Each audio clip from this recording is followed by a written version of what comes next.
I'm Kat Timpf with National Review.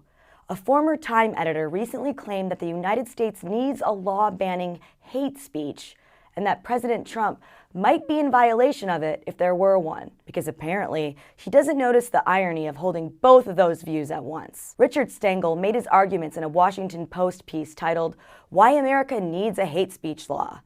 Stengel writes that, quote, "Many nations have passed laws to curb the incitement of racial and religious hatred in the wake of World War II. He adds, "These laws started out as protections against the kinds of anti-Semitic bigotry that gave rise to the Holocaust.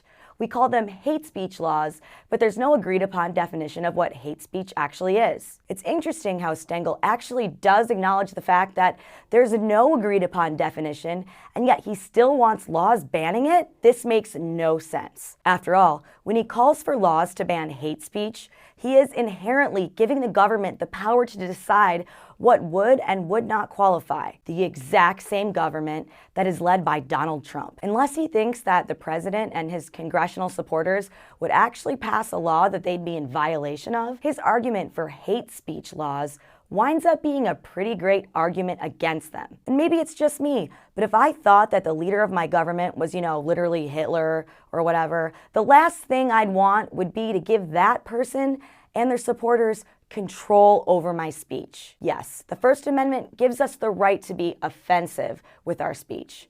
The truth is, the right to be offensive, however you define that subjective term, is not even the most important role that our First Amendment plays. What's most important is that it protects our right to speak out against the government when we see fit, without having to worry about its retaliation. Like it or not, the only way to ensure that we retain this important check on government power is to never, ever give its leaders a vehicle to take it away.